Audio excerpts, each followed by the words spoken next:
really love people. And one more question, mga kapatid. Do you love yourself?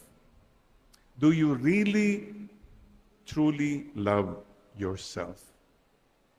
Iba po yung to be so in love with myself, but to love myself means to respect yourself as well. Why? You are a child of God. Hindi ka basta-basta. Hindi ka just. Somebody died for you. Yung po ang ating confidence eh.